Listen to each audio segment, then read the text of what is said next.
Mixels is one of the many LEGO shows, and is about elemental creatures separated by tribes that can mix together to achieve goals a single Mixel cannot. And they also battle their opposites, called Nixels, that unlike the Mixels, are completely void of color, and thrive on negativity. Like all LEGO shows, they are solely created to advertise the companion LEGO sets. The show's episodes more so coincide with the release of the sets rather than traditional seasons. Mixels are creatures that belong to certain tribes. There are 3 Mixels per tribe, and there are 24 different tribes. Using little squares called cubits, Mixels can mix, literally combining their bodies together, and they love doing it. And it's totally not a euphemism or anything like that. Typically, only 2 Mixels can mix together. However, if all 3 Mixels from the same element mix, they make a max, which is a super Mixel that fully embodies that element or tribe. Mixels isn't really that structured of a show, so they don't really do anything. There's just very minor inconveniences every episode, and they mix together to fix it. Also, almost all of Season 1 are just shorts. It's pretty apparent LEGO had a cool idea for the sets, but absolutely no clue for the show. The first 10 shorts deal with Series 1. Series 1 is made up of rather generic tribes: Fire, Electric, and Rock, slightly looking like a Pokemon or Skylanders knockoff. The Fire tribe is called the Infernites. The 3 from this group are Flame, Vulk, and Zorch. The Electric tribe is called the Electroids. A part of this group is Teslo, Zaptor, and Velectro. And finally, the Rock tribe is known as the Cragsters, with Crater, Seismo, and Shuff. The leaders of each tribe are Flame, Crater, and Teslo, and leaders have absolutely no impact on the story. They have roughly 10 shorts dedicated to just these 3 tribes. The Mixels aren't the only thing that are mixed. Their food is too. They have coconut apples, cookie roni, and the most popular, hamloni sandwich. The first 10 shorts don't really offer that much. In one of them, the Cragsters have a digging contest and they end up in the Electroid Kingdom, where Crater ends up captured and the other 2 Cragsters prevent him from getting sacrificed. Their words, not mine. This is also just kinda brushed off. Usually they never act this hostile towards each other. They usually work together or have slight disagreements, but nothing like this. They introduce the idea of merping. When they use a cubit, they either mix, max, or merp. When they merp, it's a failed mix, turning the 2 Mixels into a horrific, useless creature. Let me clarify some stuff about mixing. Mixing is done with cubits. They seemingly have an unlimited number of them, but we don't exactly know where they're from. Cubits are made up of 2 colors. If there is a yellow and red one, that means the Electroids and Infernites can mix, but a Cragster cannot. Same goes for a yellow and gray. Electroid and Cragster can mix, but Infernites cannot, and so on. In these first 10 episodes, their enemies are introduced. Nixels. Nixels are little black squares that want the world devoid of color. They hate the Mixels, just cause they can.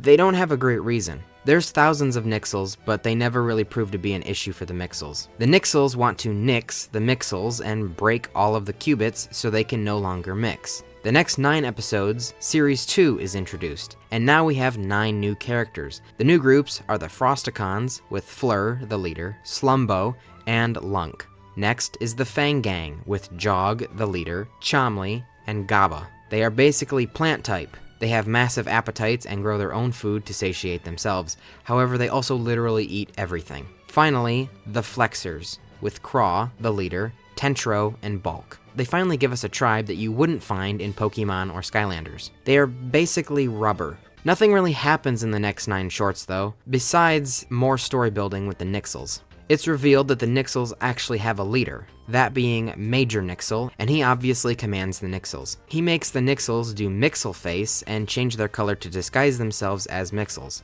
When the Mixel-faced Nixels return to Major Nixel with a cubit, Major Nixel attacks them, thinking they are Mixels. The last 2 episodes of this season are actually specials, each being around 6 minutes. The first of the specials, called Epic Comedy Adventure, the Mixels are having their Mixel Festival, where they compete for cubits. 6 Mixels, 1 from each group, leave to get more hamloni sandwiches. The Nixels rain down and make their entire festival black and white, turning all remaining Mixels black and white and essentially zombified. They also destroy the qubits. Major Nixel explains his plan to the Nixels very fast, and I swear in this monologue he says a slur at some point. Prepare the Mega Nixel Mixer! The remaining 6 Mixels return and save the day by going to the top of Mixel Mountain to get the giant rainbow qubit, which works for any color like a wild card in Uno. These 6 save the day and Mixeland is restored. At the very end of this, Series 3 characters are introduced. Poor Series 3 gets only one 6-minute special dedicated to them, whereas every other series gets a whole lot more. Series 3 is made up of the Glorp Corp, with Glomp, the leader, Glurt, and Torts. What's their element? Snot. These are boogers. Next, Spikles, with Scorpy, the leader, Footy, and Hoogie, and they're just spiky. I feel like they're a little too close to the Cragsters, but whatever. And then the Whiz-tastics, with Magnifo, the leader, Mesmo, and Wizwaz, going back with the Skylander types. These are magic. In this special, called Merp Romp, not much really happens. Series 3 gets their true debut and shows that Mixels was already getting a little watered down.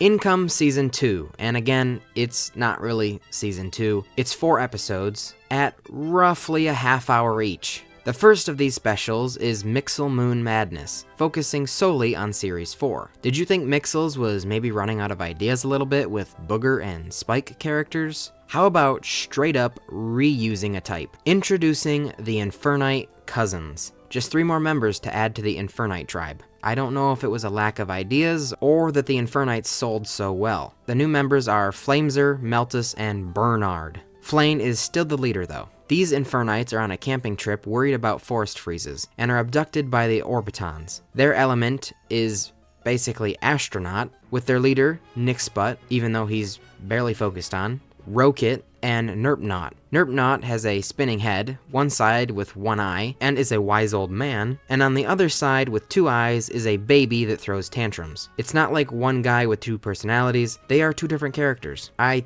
think that's how it is. By the way, this mostly takes place on the Mixel Moon. Then they encounter the 3rd tribe of Series 4, the Glokis, and the Orbitons have mistaken these guys as villains. There's Globert, the leader, Vampos, and Boogly, and they are glow-in-the-dark bats. Some of the actual pieces in the Lego sets glowed in the dark. They battle, but then kumbaya, they're all friends. The next special is A Quest for the Lost Mixamajig. It now focuses on both Series 5 and Series 6, which actually means they're releasing too many too fast. Series 5 is made up of Frosticon's cousins, once again doing what they did with the Infernites, adding Krog, Chilbo, and Snoof to the family. Then there were the Clinkers, with the leader Gox, Jinky, and Camzo, harking back to the Skylanders. This is the tech element. The final tribe of Series 5 is the Lixers. They are a feral tribe with no leader. There is Spug, Turg, and Tungster, and their element is tongue. Turg actually had some controversy. In the Lego bio for the set, it described him as a, quote, part frog, part chicken, part back-of-the-bus window licker. This Mixel has the longest tongue of them all, end quote. I can't exactly believe Lego did this. They usually steer clear of anything, even remotely adult. They quickly changed it and apologized. You can't undo it, Lego. We know your true colors now. In this special, they also added Series 6, bringing in the Weldos, with Cram, the leader, Forks, and Wuzzo. And they are construction tools. Yep.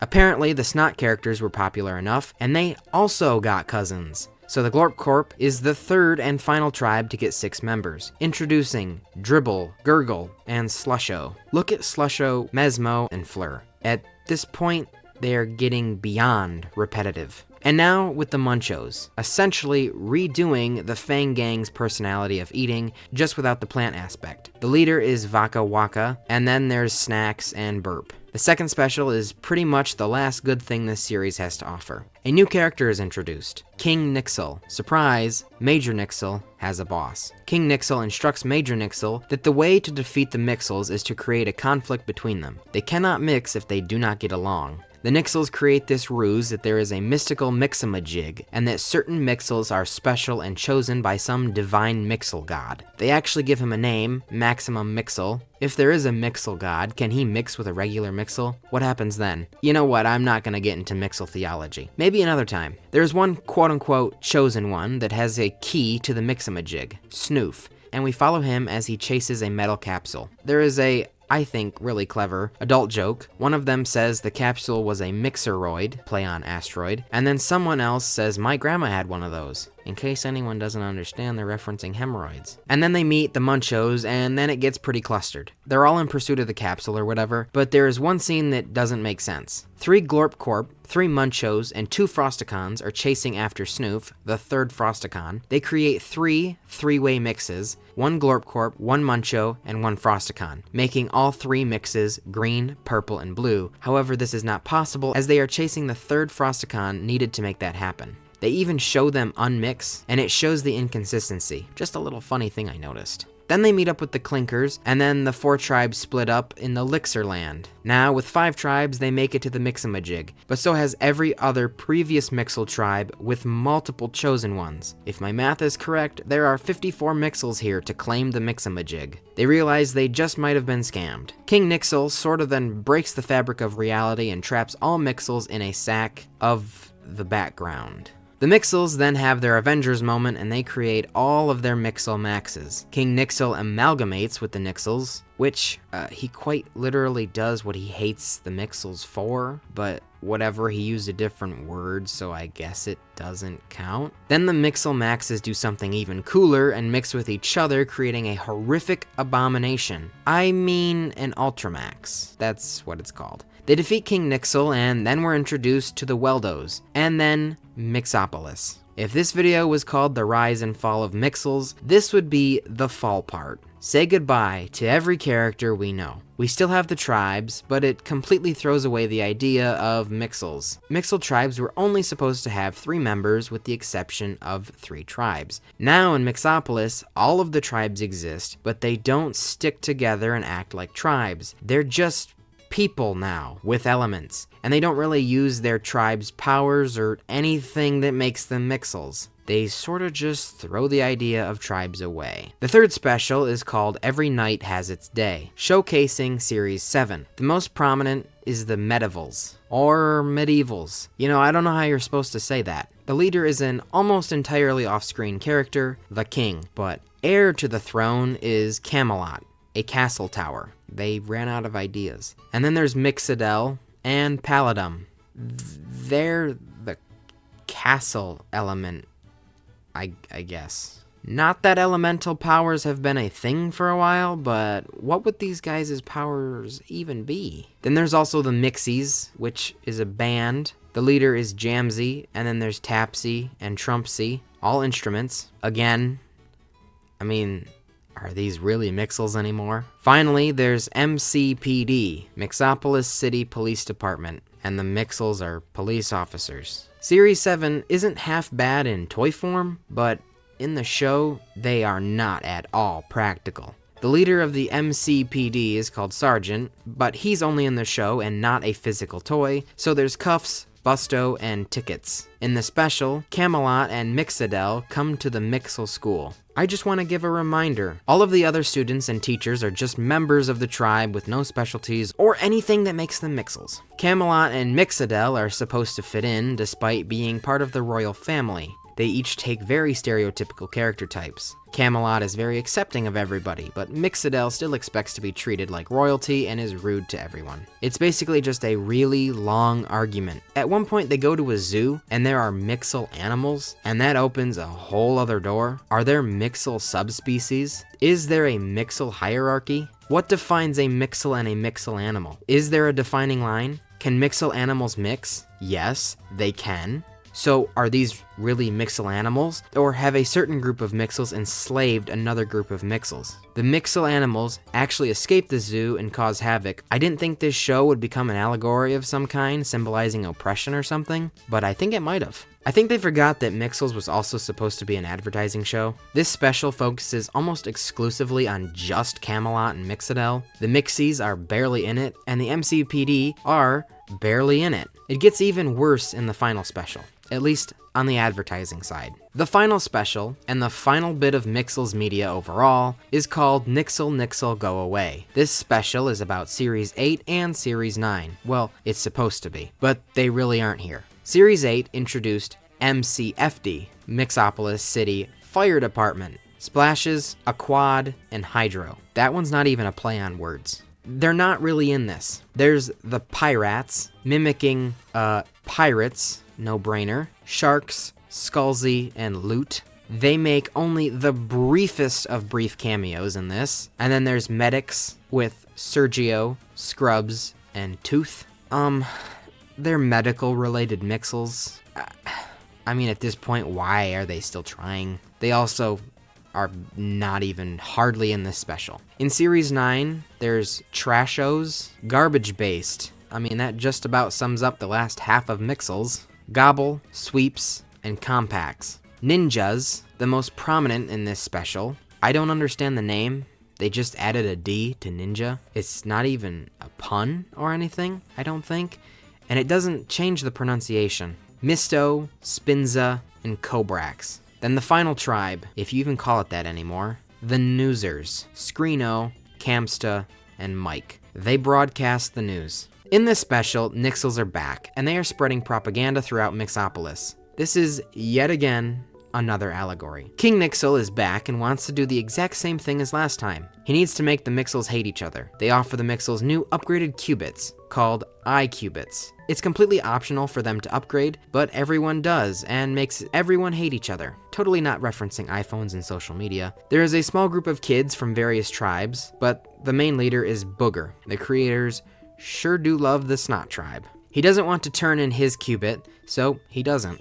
In this world, the ninjas are mythical comic book characters, and the Mixels are unsure if they even actually exist. Well, they do, and they help save the day. The whole special is about them. Yes, just what LEGO needed. A show about ninjas. Not like they already have one of those. Anyway, I'll cut to the chase. Because of the population's willingness to comply, all of Mixopolis becomes black and white. Booger and the ninjas invade the Nixels skyscraper, and they remove the iQubit core and replace it with the rainbow qubit Booger saved. Booger also makes an extremely dicey joke.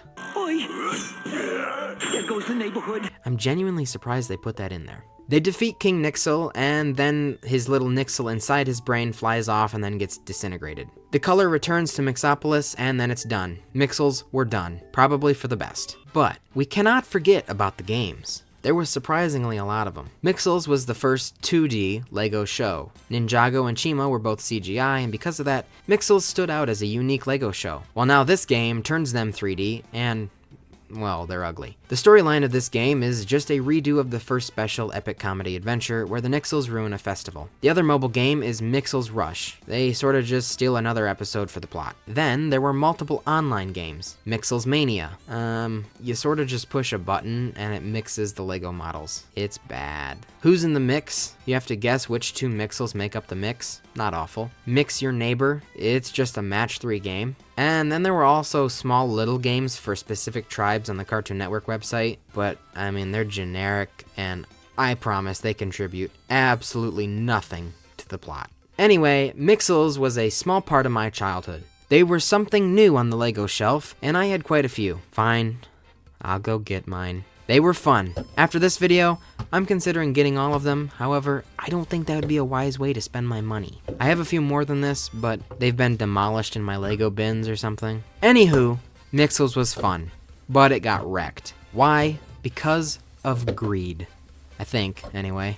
Thank you all for watching. If you like LEGO, go watch my video on the Legends of Chima. And if you're way in the future, I probably have some more LEGO videos that you can watch. So go do that. Also, subscribe. It's the beginning of the year, and I'm at currently 107,000 subscribers. Maybe we can rack on a couple 100,000 more by the end of the year. That wouldn't be half bad.